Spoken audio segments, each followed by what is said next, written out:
since we're going to get into ageism here a little bit, I guess. Oh yeah, that's my fave. So 100. That's it's my favism. Ageism is my favism. Yeah. It's been around the longest. Yes. That's stupid. Somebody. Yeah.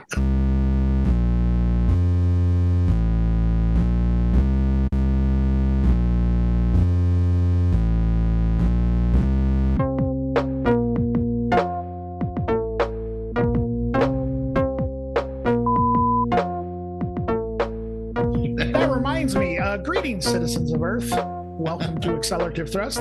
I am Dan. And I'm Erik. And Erik, what are we doing today? It is the 100th episode of our little podcast. Ooh, 100 big ones. Yeah, 100 gekisodes. That's what we're doing. Holy mackerel. I like that. Oh, God, mackerel, man. I've heard bad things about that fish. But yeah, we could worship the mackerel if it's holy. Yeah, it's holy. So I mean, holy mackerel. Welcome to Accelerativ Thrust, where we talk about fish. We talk about fish. We talk about squid. We talk about sea animals. Yeah, vertebrates, invertebrates, animals with exoskeletons, a coral. Mammals who live in the water, like whales. It's a good. There's a lot to talk about in the ocean. Oh, hey, by the way, does everyone know that we have stickers? Oh, I don't know. We have stickers. Yeah, we have stickers. If anybody wants one, just shoot us a message on Instagram and or Facebook. Well, I guess the Facebook might be. Under construction for a minute. It is under construction. I completely forgot about that. Insta, whatever. Or, well, I guess that's it. Yeah, pretty much. Well, I mean, they could also send us an email at accelerativ.thrust@gmail.com. That's true. Yeah. They could do that. Old school. Snail mail. Old school, yeah. I just snail mail. So you know that I still use Yahoo Mail for my personal emails, right? Yeah. Uh-huh. Yeah. I just found out that apparently is considered weird. Yahoo? Yeah, I guess. It's like kind of old, I guess. So I never knew that. I just never stopped using it. I mean, I have one that I still keep. Okay. What is going on?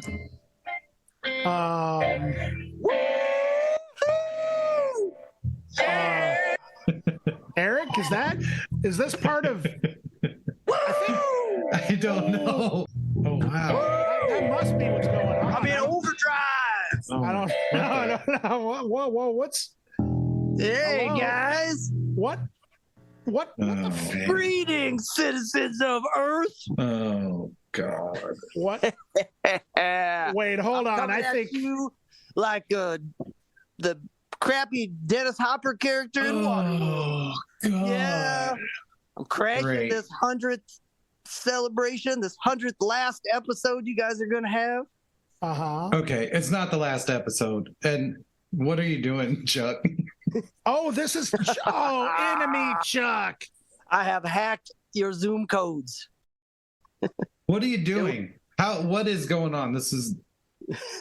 I told you I'm hacking in. I'm not going to miss this last episode. You guys are finally going to grow up, get real jobs. We have I just turned 47 years old. I can't grow up anymore without just dying. Okay. I'm not responding to any of this bullshit. Are you serious? I'm just waiting it out. I'm just waiting until you're not here anymore. That's it. Ruin our show with your goddamn noise and your ambient synths and your goddamn freaking, whatever the hell it is, your cheat codes. I thought all you had to do to get on this show was just play a bunch of crappy, weird noise and be from the Midwest, and you come on here and get reviewed and interviewed. Well, that's only for our friends, but we have one enemy, and he goes by the name Enemy Chuck. You ever heard of him? Yeah. That's me. I'm Chuck taking your podcast down. That's Chuck why I'm DVTA. here. That's why we're here, you know. Public enemy number Chuck. Who's we? You got a turd in your pocket? Oh, you'll see. You'll know. You'll know. Just get to the point. I'm here. We're here to celebrate. It's like bigger than April 6th. It's bigger than 9/11. You know, it's your last 100. It's your last episode. 100 episodes. April 6th. Yeah, what happened April 6th? Yeah, I don't know. This is it. Get it all out now. You are not getting back on this show ever. Yeah, because it's fucking canceled because of you, Chuck. Yeah, I already have made a new. It's canceled because of us. It's canceled because of us. What is this us crap? Just get to the point. See, you don't even know your enemy. That's like the first rule of having an enemy. Duh. Yeah, if you actually feel they're worthy of that. If you feel you don't know that I have a henchwoman helping me, right? A henchwoman. Yep. All I know is she supports me and in my endeavors to destroy this podcast. She supports you financially because you're a fucking bum. Yeah, we're here to stop your podcast from. Hey, now, henchwoman. I do the talking here. Just don't respond. Yeah, just don't even. Yeah. You know what? Yeah. That's what we need to do. Let's just let him talk, Erik, and let's just ignore. Let's pretend he's not here for a second. Yeah. Why don't you guys sit back and listen to me show you how to do a real podcast? We're not responding, Chuck. This is the outtake bumper that's supposed to be funny and hip. Right before the music theme? Yeah, right before the music theme. Dun, dun, dun, dun, dun, dun. Greetings, citizens of Earth. I'm Dan. And I'm Erik. And you're listening to the Accelerativ Thrust podcast, where we review extreme, experimental, and not so experimental music. Or at least we say we will do that. But it usually devolves into food, Ninja Turtles, horror movie soundtracks, and other insane nonsense. So, how you been this week, Erik? I've been good. I've been okay. I went shopping at Aldi's, watched some super cool thing that you never heard of, and it was my favorite thing. And that's not hyperbole. I know I say that a lot, but it's totally my favorite, and you should check it out. How are you, Dan? Well, I saw in the news something happened, and we should try to make it funny. Oh, yeah, totally. Probably something about, like, Metallica's new album, and then that reference will segue to some record reviews. Exactly.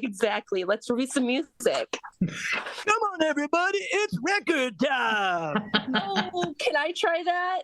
I suppose. Come on, everybody. It's record time. For this selection, I chose to review this super obscure Japanese female power trio known as Hitsuji Bungaku. They have an older 2020 release called Powers, and it blew me away. This type of dream pop is getting super popular in like cool circles of people that know it's cool but act like they aren't cool, and that's what makes them so cool. I think I don't really know because I'm not cool, but I do listen to this music, so I guess I am cool. The elements of synths are sparse and heavy at the same time. The lyrics are so light and airy, but also gothic in ways. I don't know. It's hard to pin down, but it really reminded me of like the Sundays maybe, or even Young Marble Giants. I love this. What did you think, Dan? Man, Erik, you really hit the nail on the head with what you said. I don't have a lot that I can add. I didn't hear as well, except like maybe heard it a little bit more shoegazy at times. Some Dinosaur Jr., Young Marble Giants for sure. The track 1999 was a little hyper pop maybe, but yeah, really just a great pick, man. Yeah, I did hear that shoegazy sound on some tracks, and they didn't lean into the hyper pop. Maybe I need to listen some more. I did Google their name, and it translates to sheep literature, so that's super cool. It'd be even cooler if it was turtle literature and they do covers of Nickelback songs dressed up as Ninja Turtles.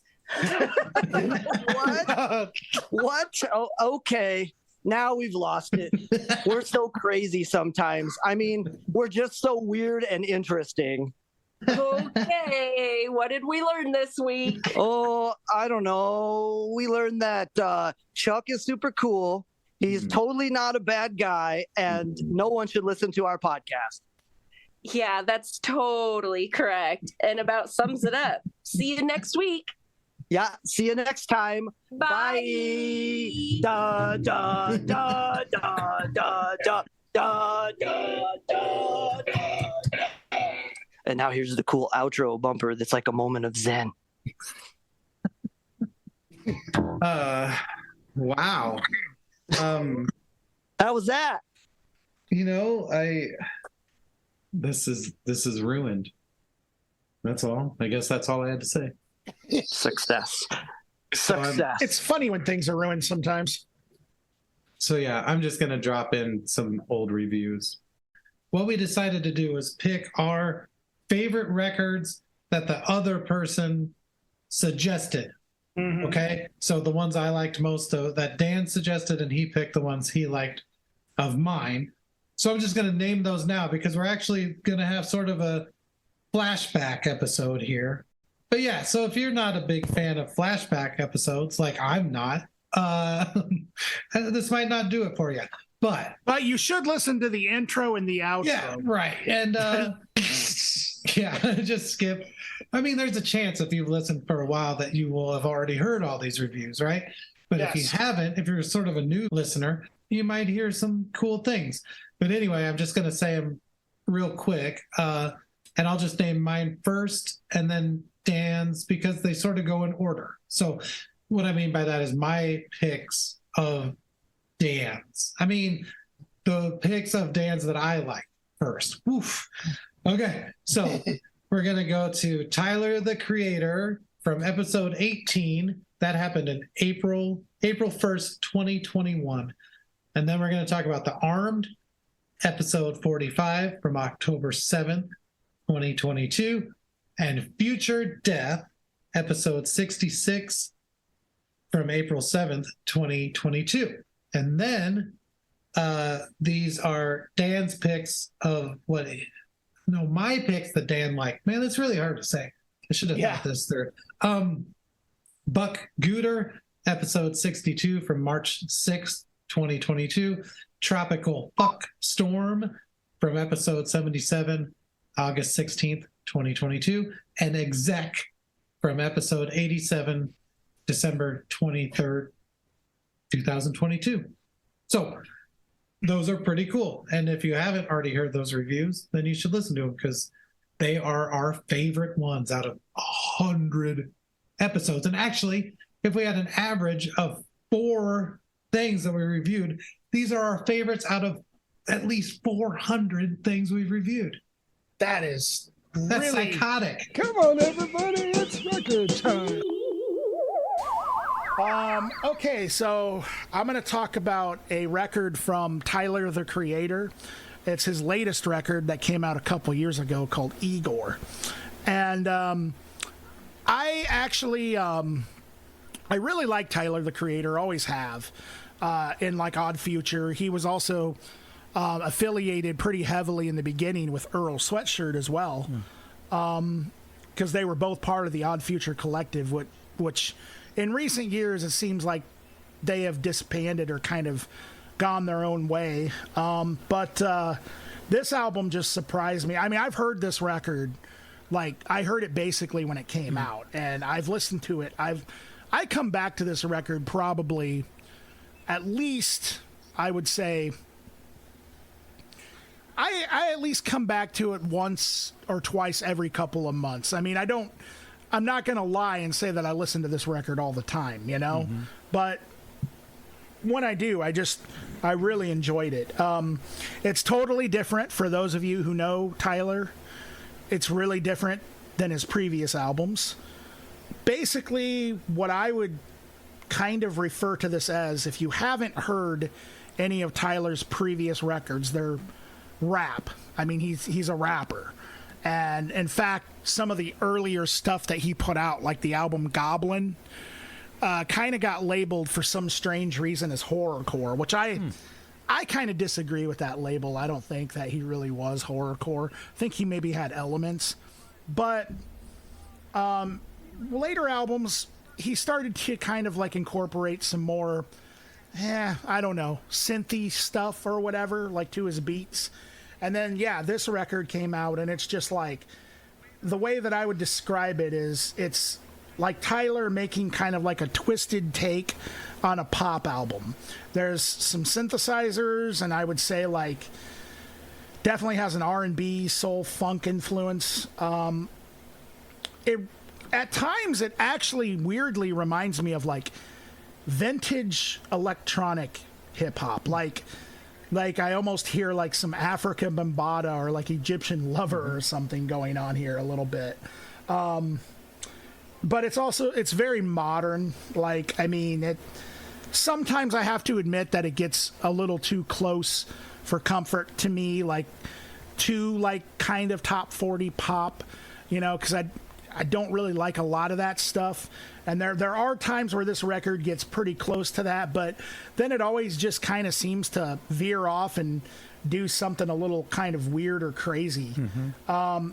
It really doesn't surprise me, though, for as different as this is from his other material. It doesn't surprise me that he made a record like this eventually, because he always kind of said that he was influenced by like this kind of stuff, and that he even kind of denounced rap for like a little while and said that other styles of music are just cooler, like in an interview once or something. And so it doesn't really surprise me that much. I kind of think it's sort of the same thing that you kind of heard from like Andre 3000 of Outkast when he kind of did the Love Below. Like maybe this is sort of somewhat of a modern take on that sort of direction, or like a rapper going in a direction like this.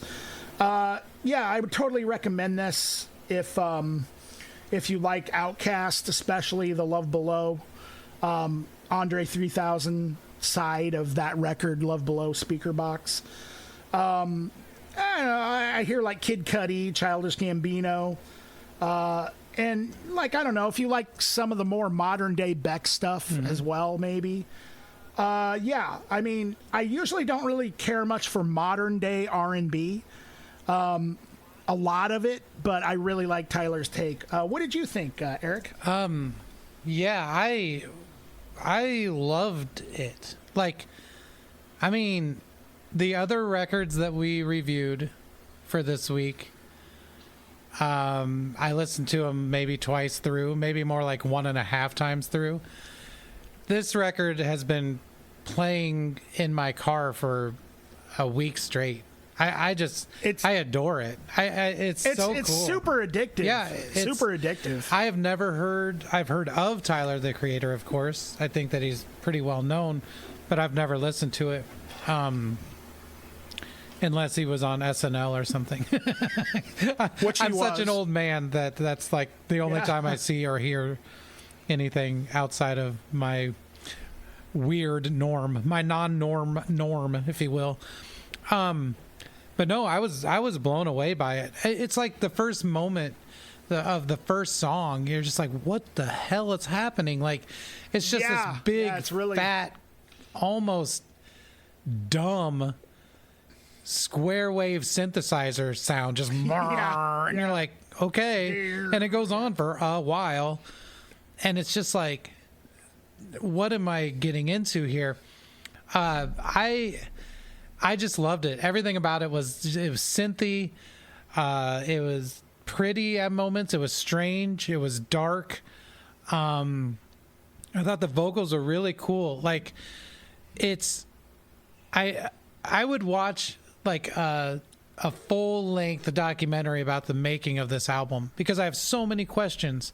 Like, when Tyler seems to be singing and it's just his voice, it's not good. Like, he's out of key and it's not great. But then all of a sudden, it sounds like the Temptations come in behind him. And it's like, what the hell? Like, and that happens throughout the whole thing. The soul vocals are sick, like the whole thing. And I don't know if he did them, if it's all a vocoder or a harmonizer, or, you know, like how it was done. I have no idea, but I do know that it sounds like the Temptations on this record. It sounds like real soul music. And then underneath of it is the dumbest synthesizer sound you've ever heard. And a rap that's like beyond silly, you know?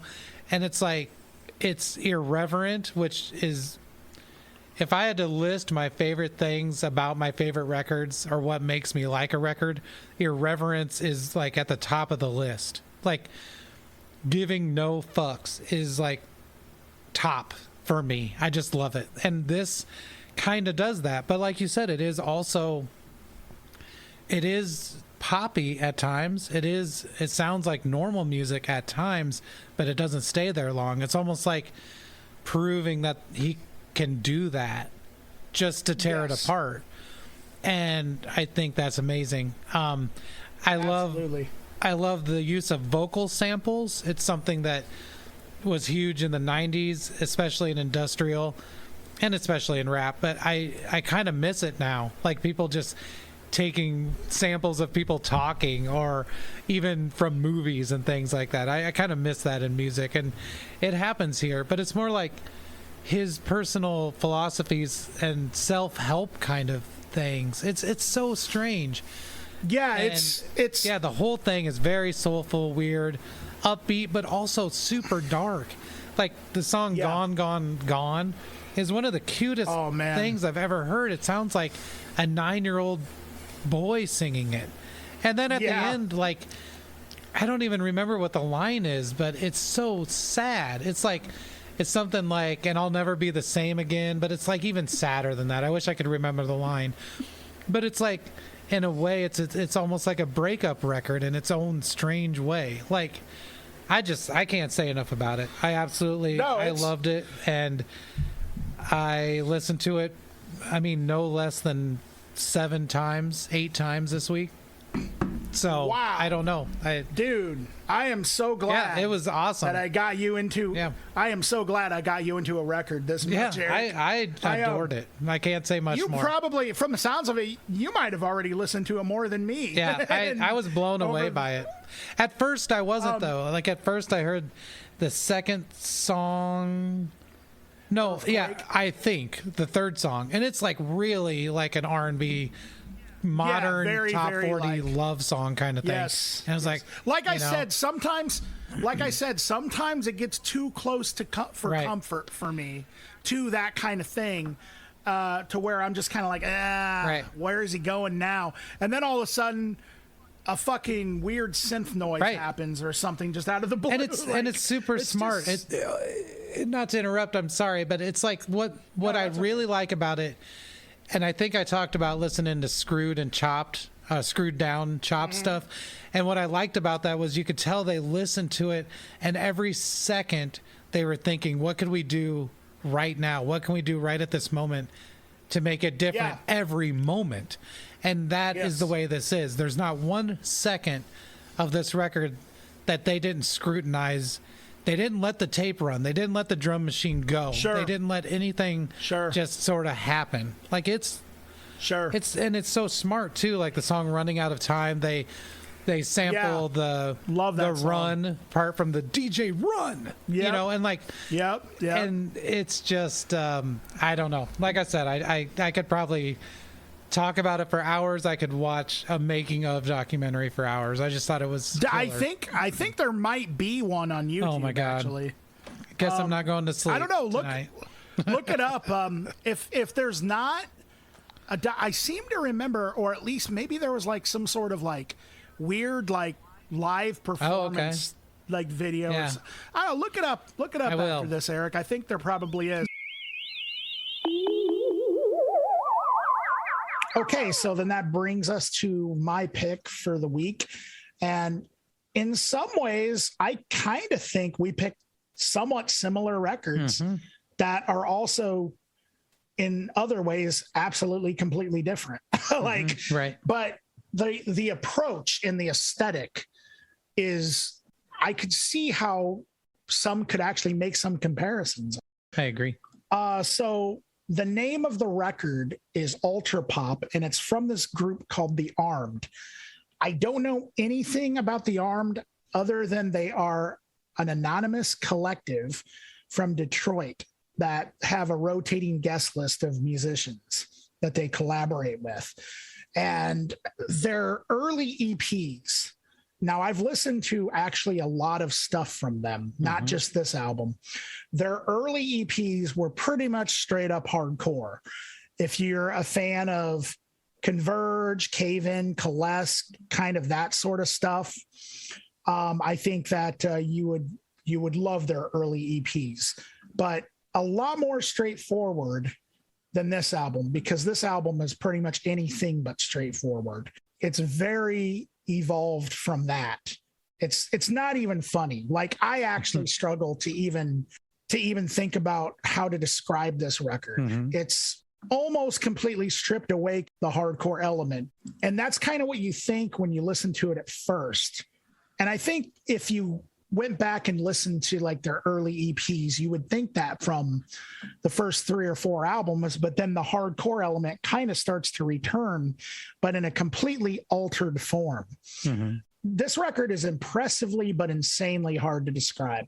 Parts of it are like sort of ambient, dissonant drone pop. I mean, that's kind of the best I could come up with. But then some of it is just straight up noise rock with very dense production and a lot of synths going on that will all of a sudden break into like ambient black metal style blast beats and then kind of revert back to like, I don't know, almost like a Husker Du type thing or something. Or I have a list of bands here that I put question marks behind that I could kind of almost compare them to, but I want to say that they don't really sound like any of these bands at all. Lightning Bolt, question mark. At the Drive-In, question mark. Interpol, question mark. Atari Teenage Riot, question mark. Fugazi, question mark. My Bloody Valentine, question mark. Wolves in the Throne Room, question mark.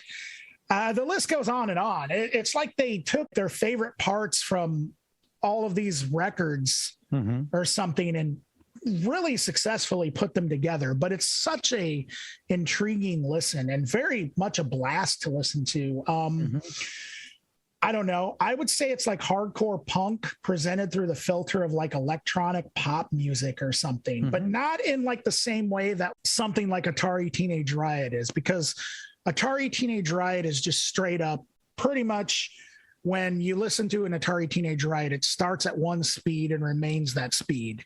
It starts at one repetitive feeling and it stays that feeling all the way through. This record is just, I mean, a roller coaster of just sounds and soundscapes and I don't know, genres. It's honestly, I mean, to me, this is some of the most interesting and exciting music I've heard in hardcore, because I think at the core it is still a hardcore record, despite all the things that they kind of throw in and all the curveballs.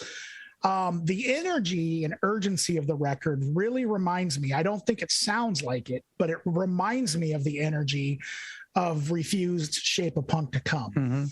To me, it's impossible to pick a favorite track because it works so well as one piece. They almost, like the way that they structured it almost reminds me of a mixtape, kind of like in hip hop. It's just really great. And then the last track has a very interesting guest appearance from Mark Lanigan, which is awesome.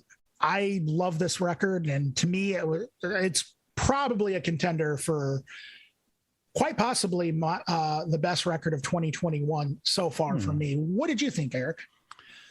Yeah. So I'm going to say some things that sound contradictory.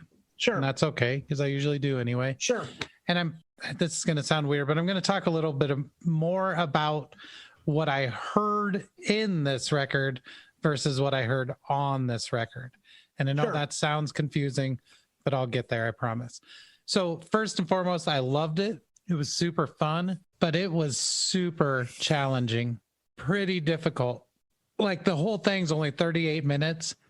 When it got over, I could not believe that. It felt like at least twice that long to me. Yes. Because it's so complicated. And not only is it so complicated, but it's punishing. it's almost like power electronics as a part of the music.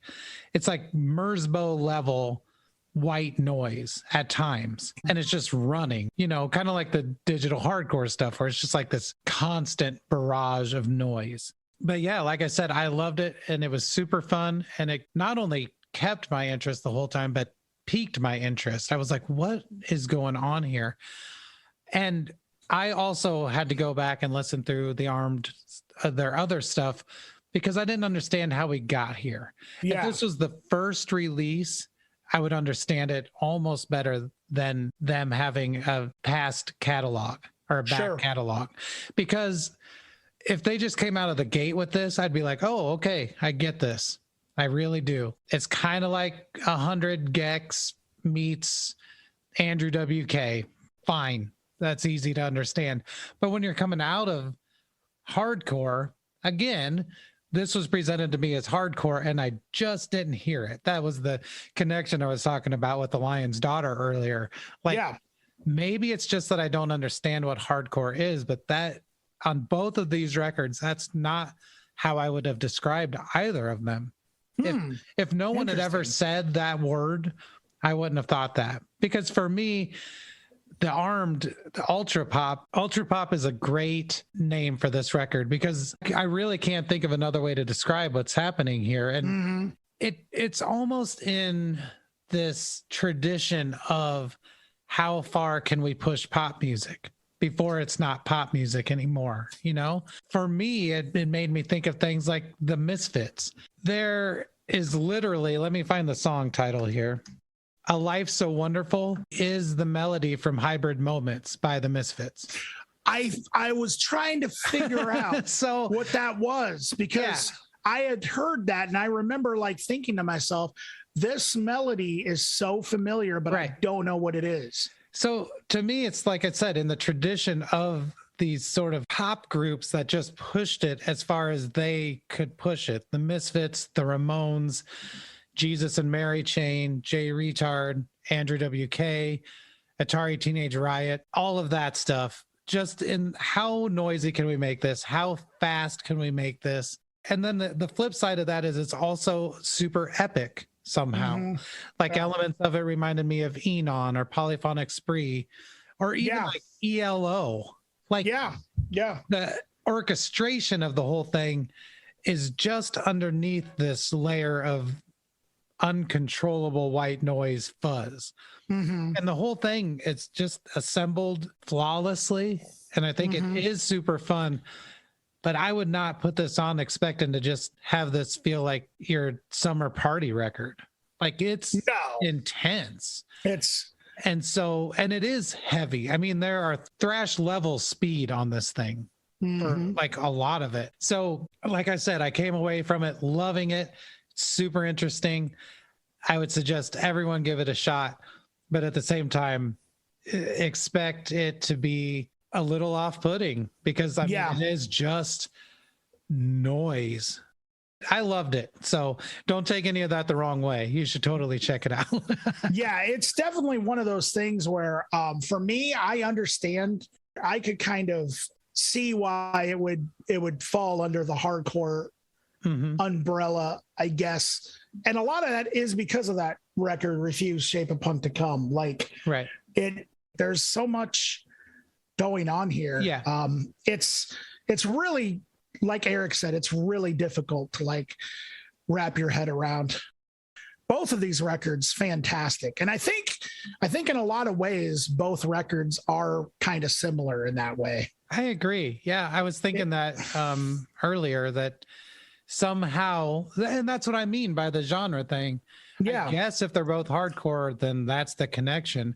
Now got with Lion's Daughter, I got less hardcore and more metal. Yeah, right. But I could totally see how neither one of those descriptions for either release totally does either one of them justice. So that was sort of the connecting thing for me. Like, wow, here's two things that apparently fit under the same genre umbrella, and I don't think they sound anything alike. Yeah, no, not at all. You know, I don't think they sound anything alike, but I think their aesthetics are kind of similar. Sure, I agree with that.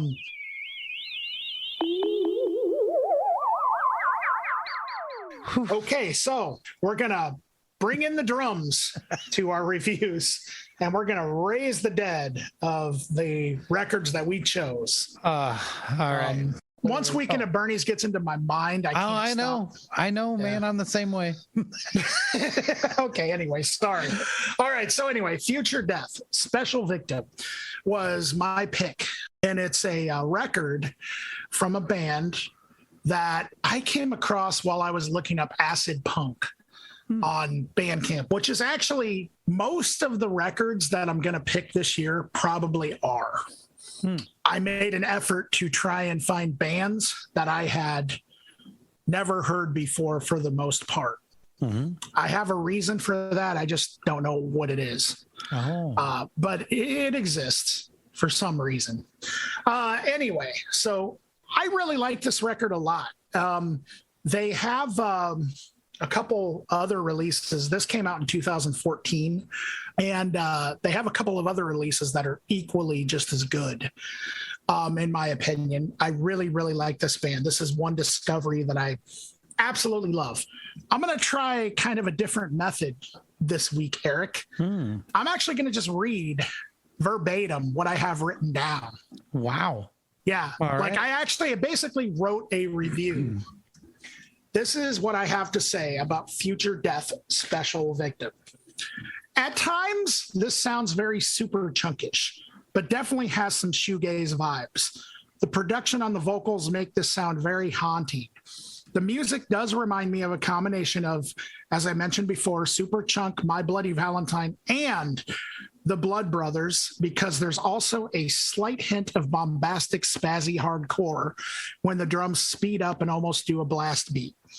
There's also a bunch of fuzz and noise, which bring in a lot of Sonic Youth influence.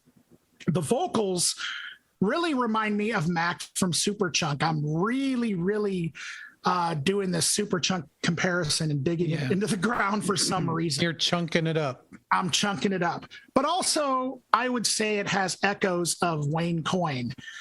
Great stuff. Actually, now that I think of it, it also has the vibes of early Flaming Lips, pre-Soft Bulletin, or rather Zarika era. One record that I would definitely say would be like Telepathic Surgery, which was basically like sort of like their acid, like the Flaming Lips acid punk days, kind of, when they were kind of doing almost like a Butthole Surfers type thing, like a Butthole Surfers like type thing. Also, I would say Perry Farrell and Jane's Addiction would be a decent comparison if Jane's were a lot more stripped down and presented as a noisy hardcore band.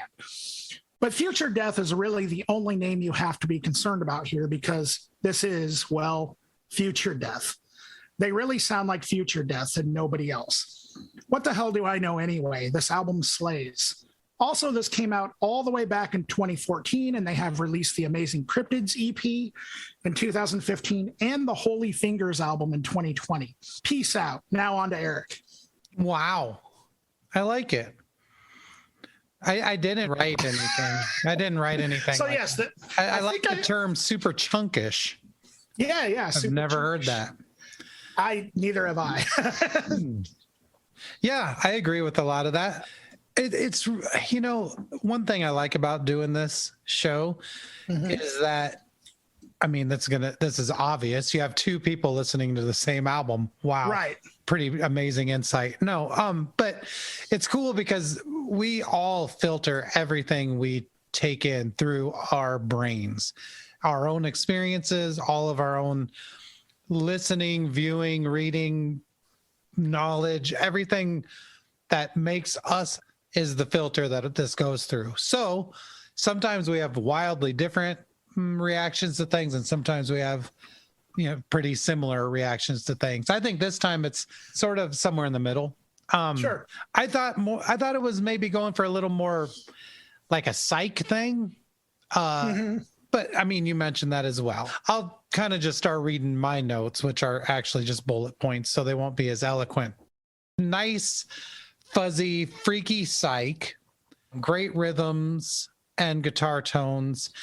One thing I really liked about this record And I did like it. I forgot to say that. Usually my response is, yeah, I really liked it. That's how I start my review every time, but I forgot to do that. But it keeps it really fun and super weird. Not so like inward looking, brain melt, kind of drony psych stuff. As much as it is, it's like just getting goofy with your brain, like having fun with getting weird. I felt that it does also get kind of dreamy at times, especially the last track, but there are other moments of sort of ambience, I guess, but heavy noise psych ambient. But then also the thing that I really liked about this was, like I said, it's really fun. It has this disjointed, spazzy kind of cuteness to the whole thing, which I kind of compared to Brainiac or Tripping Daisy. That's a good one too. But what's funny is I think a lot of that comes from the vocals. And I will say that Wayne Cohen's vocals are very much in my mind a lot like Tripping Daisy's vocals and or Brainiac. So that tracks, I did hear a lot of other things though too. The OCs, drags, that kind of just psych stuff, but also a little bit of like Kid Congo powers, and just the rhythmic element of it all. Not quite into like King Khan and the Barbecue Show level of fun, but getting close to it. There's a level of upbeatness to it that is missing in a lot of psych. And so, yeah, I really enjoyed it. So, yeah, good pick. Yeah. Thank you very much. I love this record too. So far, I've listened to it probably 5 times, and very rarely do I listen to, because I listen to so much music on my Spotify. Yeah. Will I listen to a record that I've discovered recently more than like 2 or 3 times in a month? And I think I've already 5 or 6 times this record. Yeah, I've listened to it a couple, and I enjoyed it. Like it's pretty fun. I mean, it's still pretty weird.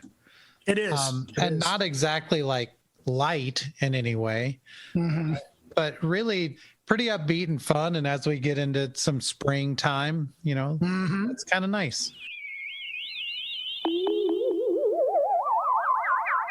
Like Sewer Pope seems to wear crocheted ski masks, and so does my band Buck Gooter. Yes. No, yes. They do seem to wear masks. I have no idea what's going on. They do.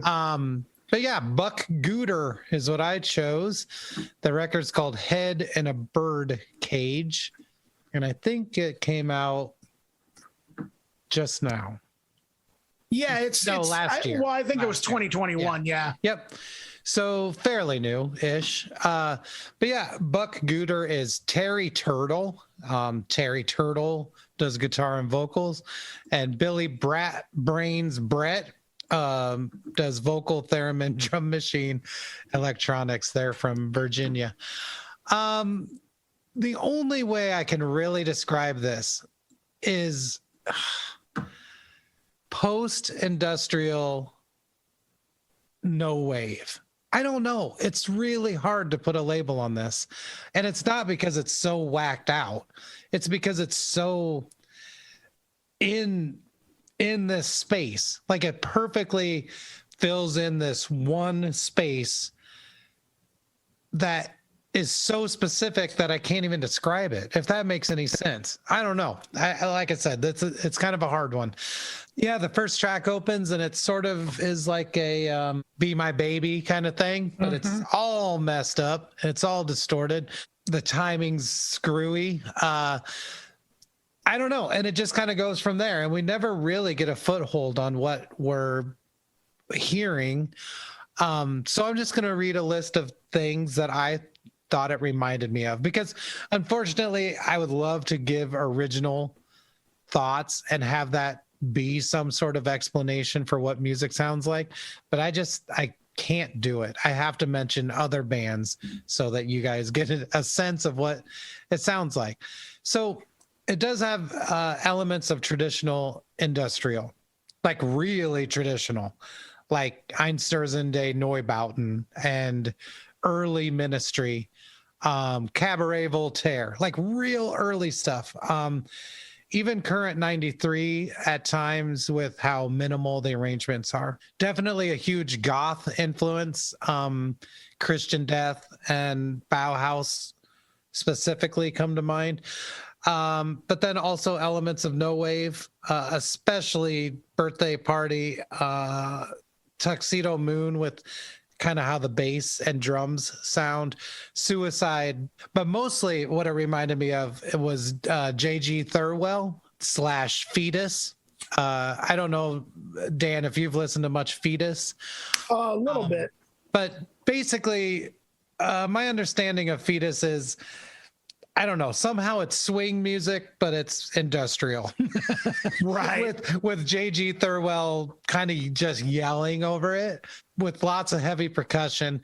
And that's sort of how this is. Tons of heavy percussion, a lot of yelled vocals. I wouldn't say there's a lot of singing necessarily, but it really works. It's stuff that you want to yell along with, you know, like some of that older industrial stuff, like old Ministry. You don't sing anything, you know, like Skinny Puppy.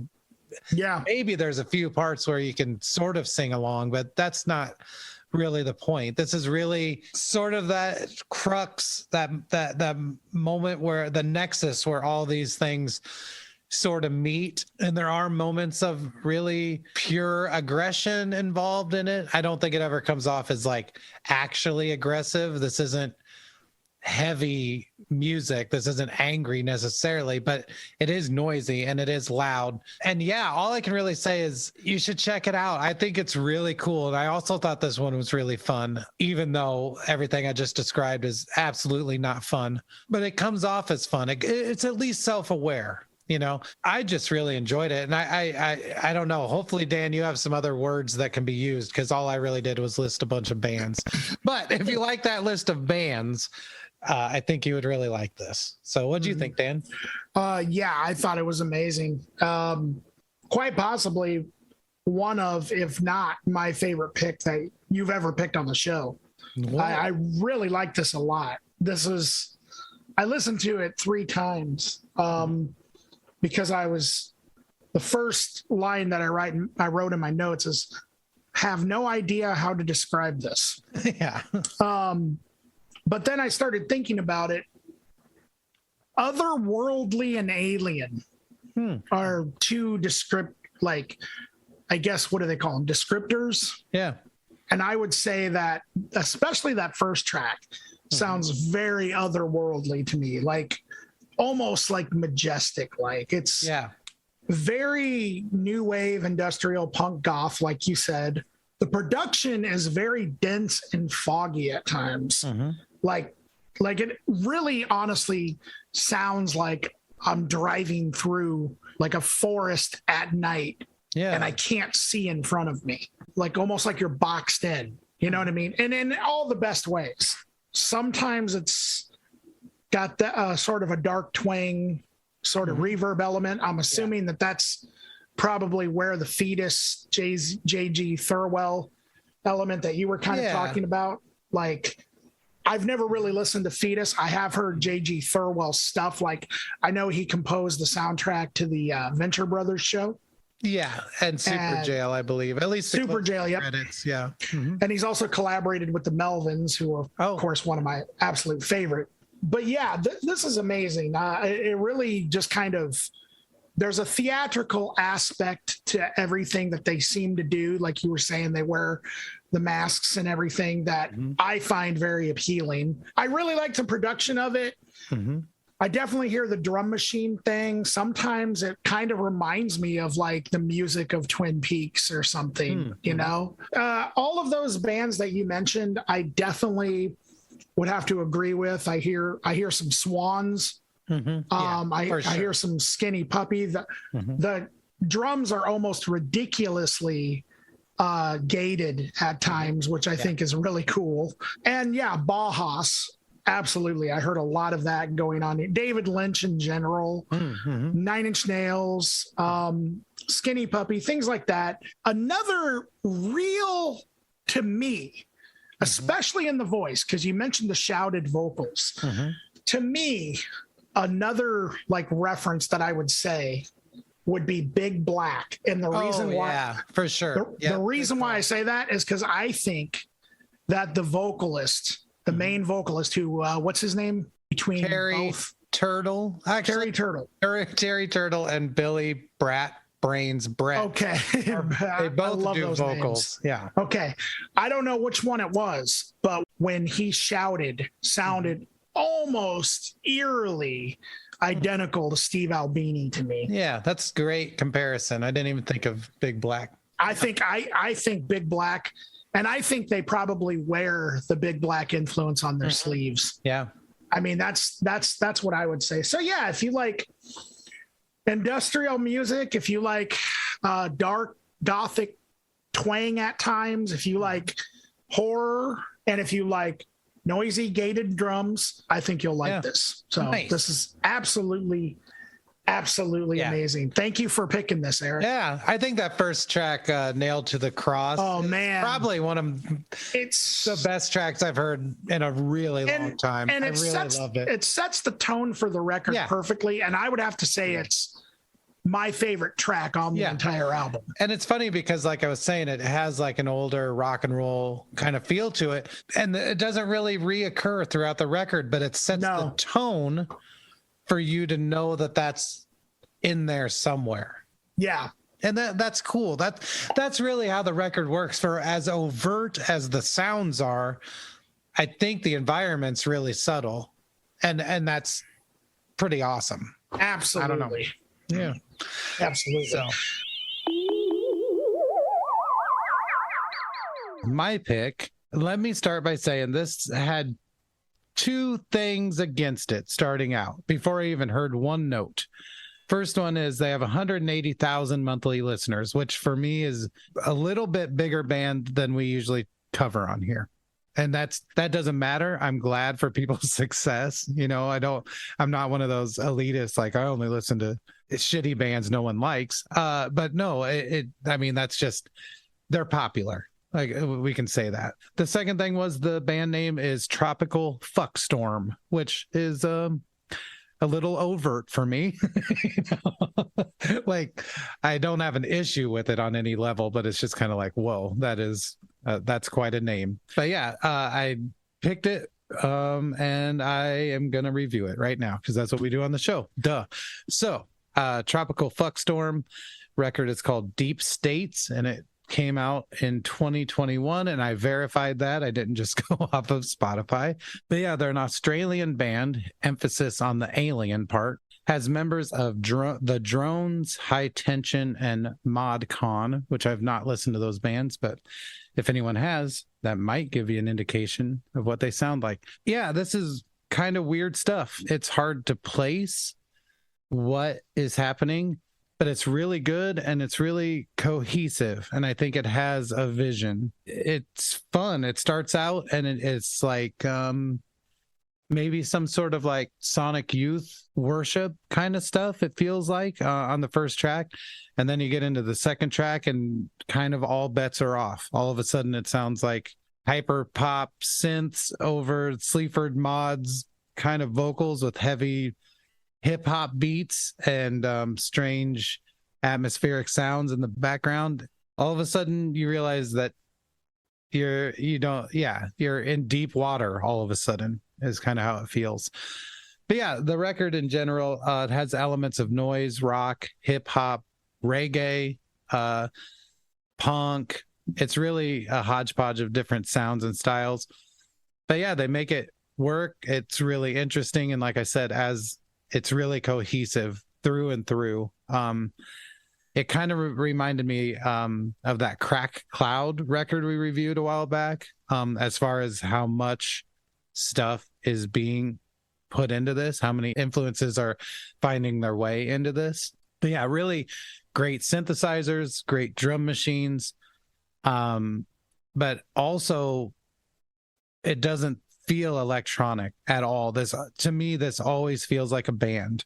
There's always an element of multiple human beings playing together. And that's something that even on like things that people make at like solo records, even if it's singer-songwriter stuff, you lose that element of, whoa, this feels like a band. This feels like a bass player playing with a drummer, you know, and like you can feel that difference. And this definitely to me has that feel of people in a room playing things together. It makes it feel more earnest and genuine and just human, I guess. At first, I think it felt a little silly. Like I didn't know exactly what I was hearing yet. And I was like, whoa, this is kind of goofy. I'm kind of excited to see how fun this gets. But honestly, it doesn't get fun. It stays very serious throughout. They're very serious about what they're doing.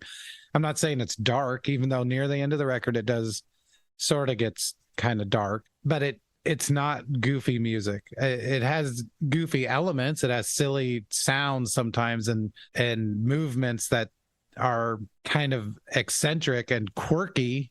But at its core, I don't think this is at all trying to be light on any level. And as it goes on, it sort of does just move toward this end of expansion, and things just keep getting bigger and deeper as the record goes on. And it's kind of a cool experience. Yeah, the hyper pop and sort of upbeat elements give way to like sprawling dirges, you know, but it still retains all that eclectic sort of wild elements of it too. I do think this record moves sort of as a piece. It doesn't feel like a collection of songs. It feels like it has an arc, to me anyway. I'm just going to list a bunch of things that I sort of heard in it, but they're not, by any means do they not sound specifically like these things. So Sonic Youth, Sleaford Mods, Kate Bush in a lot of the vocals, but especially the synthesizer sounds, Gorillaz, the Talking Heads, X-Ray Specs. I had probably 15 different bands written down for this, and I'm just going to stop there. But yeah, so very cool, very strange ideas and sounds, thoroughly modern. It feels like you're listening to future music now, and it is really deep. But there are moments of sort of close to the surface, almost fun too. So really interesting and really good. And they deserve all the attention that they seem to be getting, because this is pretty mind-blowing stuff. So what do you think, Dan? Yes, I agree. It's almost absurdly interesting.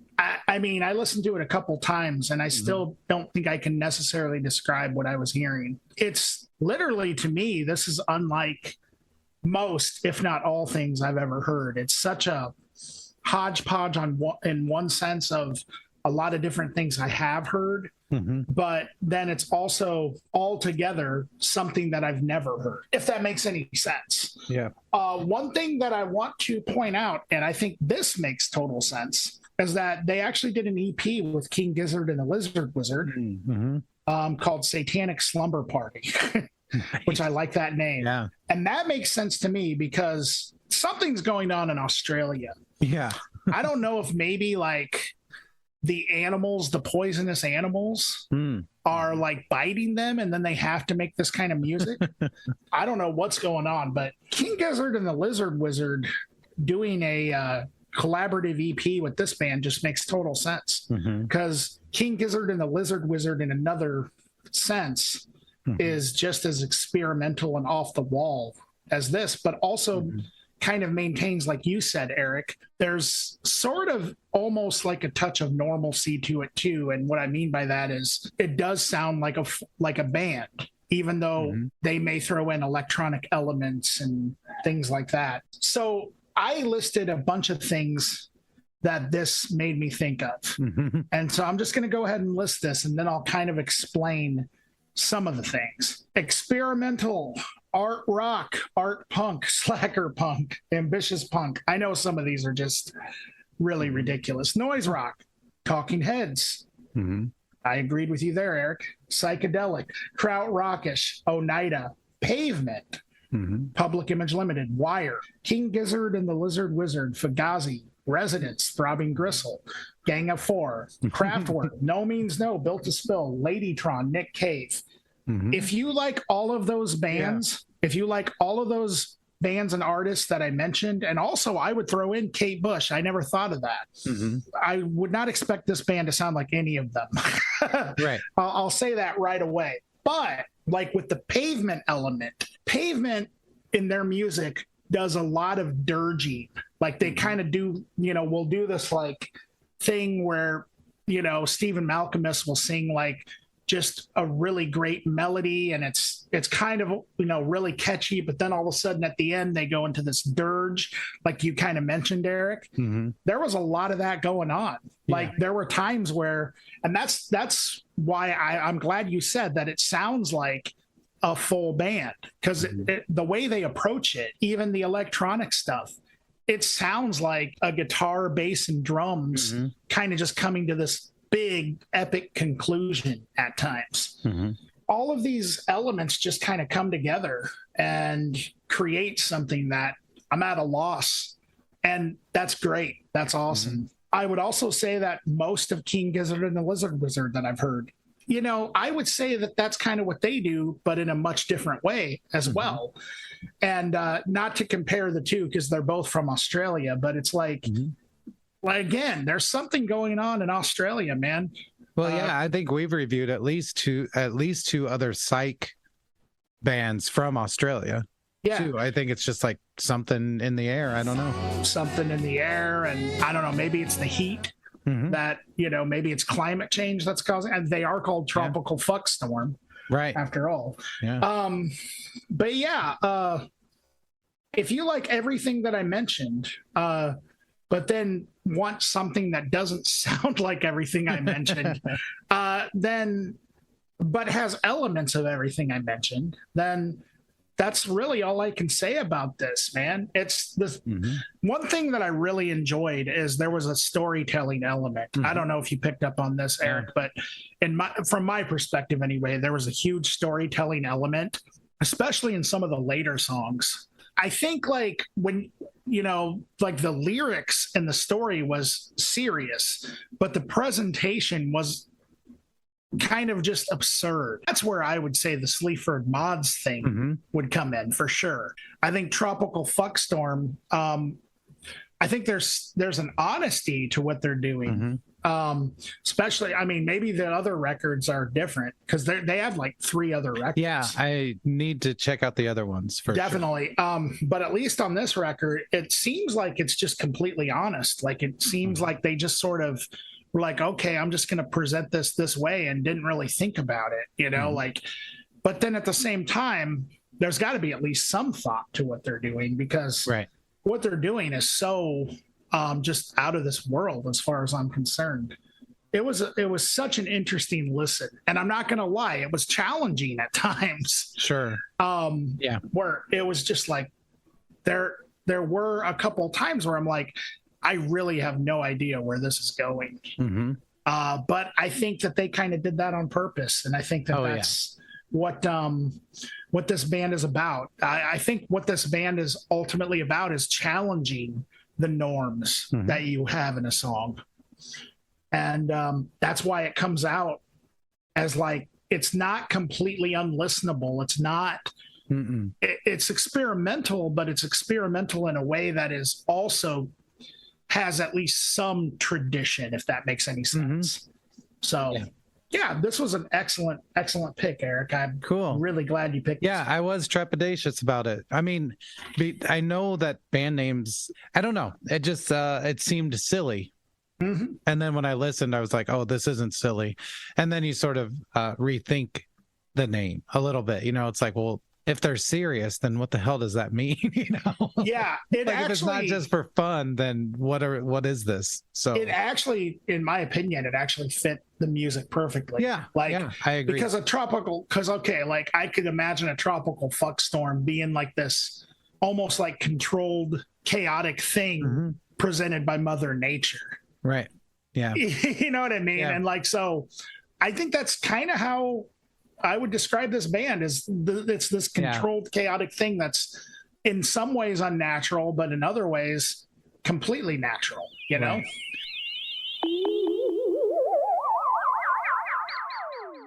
So, speaking of intense, wild, insane, aggressive music, my pick is nothing like that at all.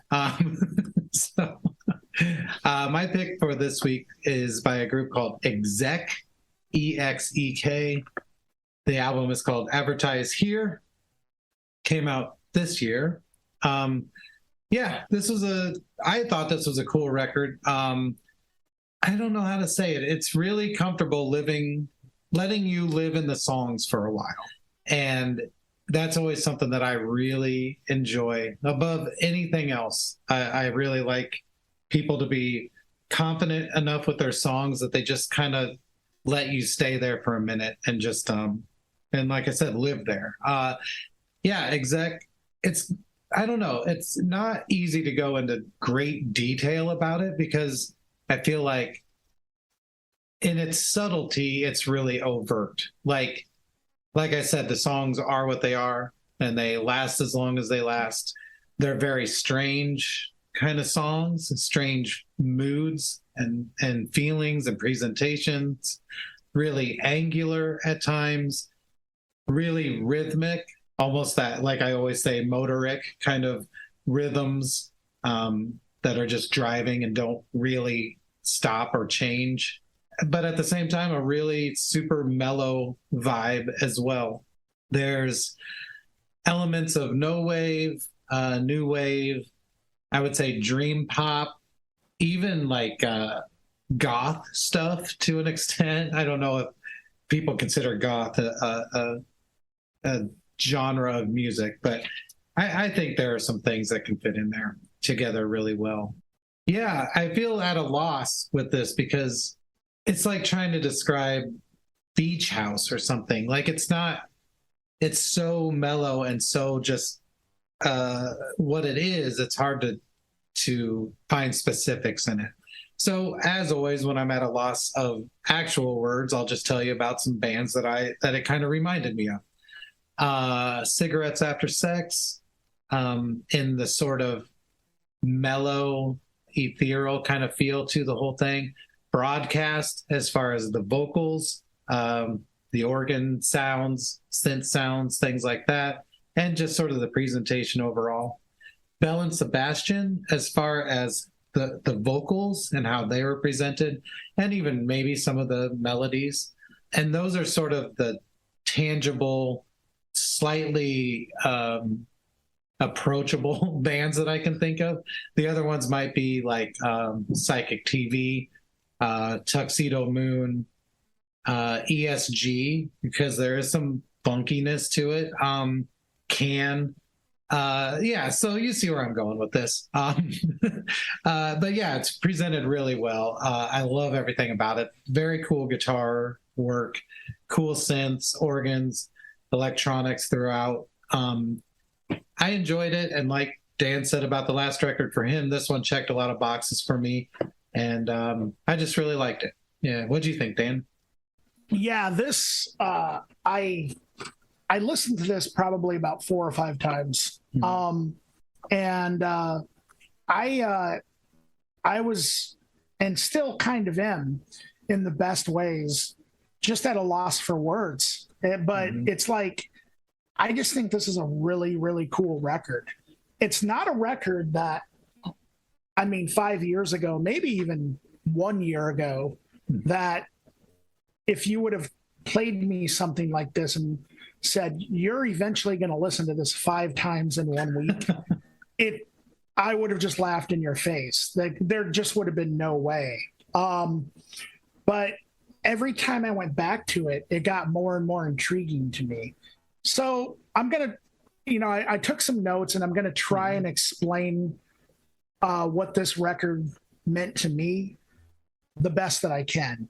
It's very soothing and oddly hypnotic at times, and has a eeriness to it. But I also kind of felt like almost like a build-up to something that never really happened, if that makes sense. Like, I almost felt like the person singing vocals was just on the cusp of just going off the edge, but never quite got, like, you know what I'm saying? Yeah. Like it almost felt like, let's say that you, I don't know, you're driving down like the interstate, it's super late at night, and you fall asleep for a couple seconds behind the wheel, and then you're in the median, and you wake up and you're like, oh crap, and then you like hit the brakes. Like if that, you know what I'm saying? Like it almost had that sort of like, and I don't know if it was the tone or presentation of like just the songs, but I'm glad that they didn't go off into, crazy chaotic territory, because I think that would have ruined it, honestly. But it almost sounds like a panic attack coming on, but then like, you find a way to control it before it happens. You know what I mean? Or something like that. Yeah, that's a great description. That's kind of how it felt like to me. So it was like a build up to something that never happened. Nice. Overall, I would call this record like, if I had to describe what this record is, if somebody took pop music and blasted it with a bunch of radiation, and then that pop music turned into a mutant, that's what this is to me. Like, and when I say pop music, I don't mean that it's pop music in terms of like Britney Spears or something. It's like pop music in terms of like Britpop or something, or like it has elements of dub, it has elements of krautrock, post-punk, funk, and just a lot of interesting composition choices. I think, one thing that I really liked, and I've been kind of delving further into like krautrock, and a lot of that I credit to you, Erik, because that's kind of stuff that I've always kind of had a curiosity about, but I never really actually delved into until, I was kind of like, I had to listen to it, which is great. It's great that, like I had to listen to Can, for instance, you know what I mean? The songs start with like one progression, and then a whole bunch of other progressions are kind of layered on top of it. So like in that way, I think Kid A from Radiohead would be a good comparison. My favorite track, hands down though, is Unseasonable Warmth. Like the bass line throughout that whole song is just so cool. It's very repetitive, but there's all these like different compositions, and it's like, it kind of, I feel like in a weird sort of way that the way that the songs are structured are almost like a hip hop beat. And because it's very repetitive, but then there's all this other stuff that is kind of going on top of like the repetitive rhythms. You know what I mean? Yeah. Another thing that I really thought was really interesting was like the lyrics to the first proper song, I'm After Your Best Interest. And maybe this is why I kind of feel like it was like, it sounded almost like the audio equivalent of a panic attack coming on. Because, I mean, I don't know what exactly he's singing about, but it does seem to be like some sort of midlife crisis or something. I don't know. Maybe I'm misinterpreting that. And I don't know, maybe I'm hearing the lyrics wrong, but is he singing like, are you pregnant? I don't know, actually. Okay. Because it sounded to me like he's like, are you pregnant? Like he's asking like an ex girlfriend or something. But I don't know. I don't know. That's the funny thing about the vocals on this record is like, it's very clear. The enunciation is very clear. Everything about it, you can hear every single word. But if you asked me, what did they say in any of these songs? I have no idea, because it moves quickly, and it moves so staccato. It's like da, da, da, da, da. Those are how the words are presented. And so, it almost becomes another like subliminal instrument or something. I don't know. Absolutely. So on the track, back to my favorite track, which is Unseasonable Warmth, there's also an element of that really reminds me of almost like like a 50s like love song or 50s or 60s like oldies or something. I don't know, like a Buddy Holly song or something, or like a doo-wop song or something in a weird sort of way. There's like that sort of element. And I also think the production, because at times it almost sounds very nautical, if that makes any sense. Like it sounds like it's recorded underwater. For sure. Yeah. So it's got this really weird, almost like lethargic feeling to it.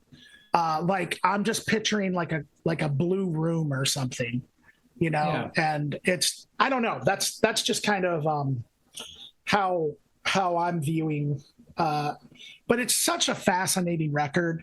If I were to recommend this to some friends of mine that maybe aren't into this kind of thing, I would just tell them the best way to do it is just to, just listen to it, delve right in, and don't have me describe it to you. You know what I mean? Because I think if somebody would have tried to describe this to me, I would have lost interest. And by the way, I'm looking at the lyrics right now. Yeah. So this is the part that I heard. So listen to this. This is really interesting.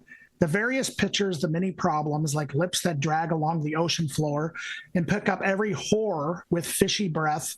Now I imagine there's a few. Your old mate might know. You're looking pregnant. Are you pregnant?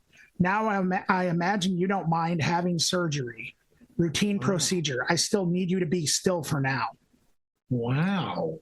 Yes. That's some wild stuff. What is, like that is, if I were to sit down with the singer of this band or the guy who sung this song, I would be like, what are you talking about? Right. Because honestly, for some reason, and this doesn't happen often, but for some reason, just the way that was presented on the song caught my ear. I was like, are you pregnant? What kind of, what? I don't know. It's curious. Maybe I'm just looking too much into it. No, I think it's cool. I think it's like I mentioned, cigarettes after sex. It's kind of the same way. Like if you put something in a subtle enough way, you can say almost anything. You know what I mean? Yeah. Like, I don't know if you listen to much Cigarettes After Sex, but it is perverted stuff. I have never heard Cigarettes After Sex, but I would imagine with a name, I love them. With a name like Cigarettes After Sex, it wouldn't surprise me that they're perverted. Yeah. And that's the thing. I think it's one of the worst band names of all time. But it's truly amazing music, and I love it. But if you really listen to what they're saying, it's like, holy shit. This is similar. That is some wild stuff. It's some weird stuff. And so, it totally seems like that's totally the definition of like somebody, to me, that's like going into the mind of somebody who's just about ready to lose it. Because to me, he seems to be singing some pretty out there stuff that has to do with, your new mate and maybe jealousy and maybe feelings of resentment. I'm not really sure. I don't know.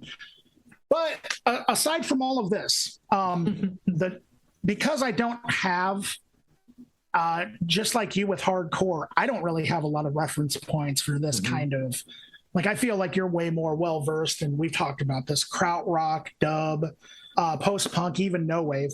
The three bands that came to mind were Beak, Can, for sure, and then also Retros. Sure. Now, Retros is way more chaotic than this, but just in the song structure, in the way that, the songs are just kind of almost like they're almost designed to make the listener feel a bit uncomfortable. There are times where it sounds like they're just purposely, and this is not in any way supposed to be a negative thing. In fact, I really like this about it. They're really challenging the idea of what a proper note for this part is supposed to be, or a proper chord change is supposed to be, or whatever, There's a lot of different ideas as far as like song structure, I feel, going on in, Retros, Can, and Beak, and with Exek. And so I'm sorry, I'm taking like way too long talking. It's okay. It's funny because a lot of times I think we just present our opinions about things and we move on, but sometimes we actually get into a discussion about Absolutely. a record, and I think that's just fine as well. And absolutely. Sometimes a record is so hard to pinpoint that that's what you have to do. And that's this record. I think I'm going to be spending more time with it because I'm really wanting to find out what the hell's going on. Yeah, and they've been doing it. They've been doing it for a while. They have a lot of music out, so I am looking forward to going back and listening through the rest of it as well. It's intrigued me. And the other thing that's interesting is that this is on Castle Face Record. Oh, that makes sense. Yeah, the guy from the OCs he's the guy who owns that label. Okay, so kind of a psych thing. They are also from Australia, so yes, that element of psych too. I mean, I'm sure that they must play with all of the, a lot of the people we've talked about from that Australian psych scene and stuff. So absolutely, 100%. Yeah, this was a really interesting pick. This one really intrigued me, and that's kind of why I described it earlier as like, if pop music, if you could take like a living form that is pop music, all pop music that we've ever heard, and then just blast it with radiation, and then have it come back as like this mutant. Yeah, that's what I mean. And I don't know, that might be a ridiculous description, and it is. It's a mellow mutant.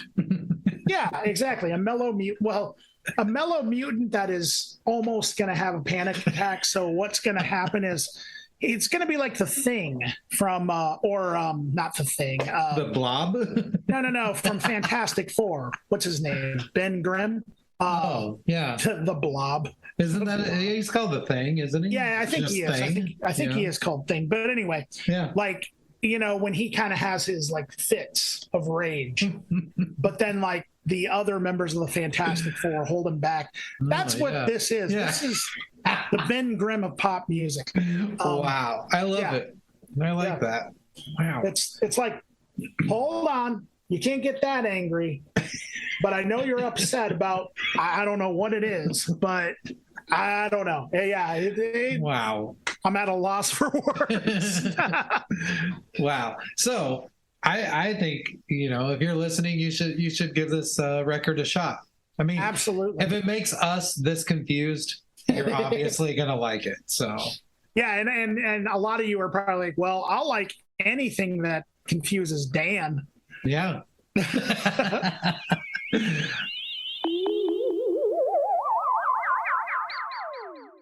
Those are some good reviews. From the past.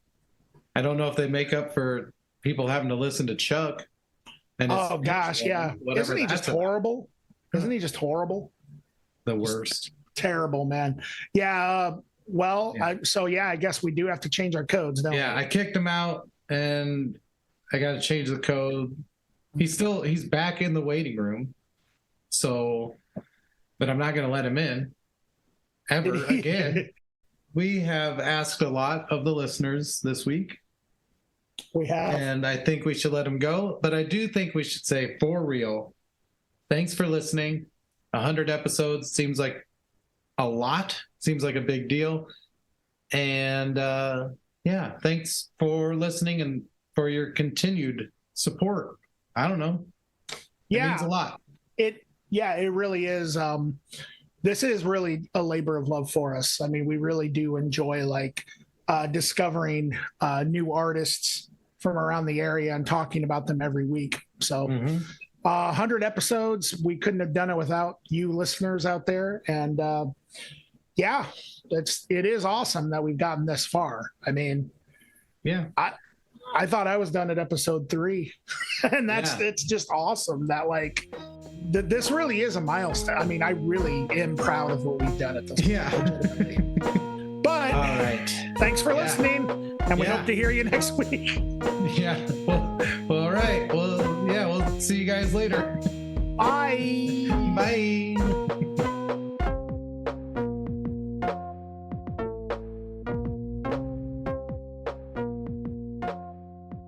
And now here's the cool outro bumper that's like a moment of zen.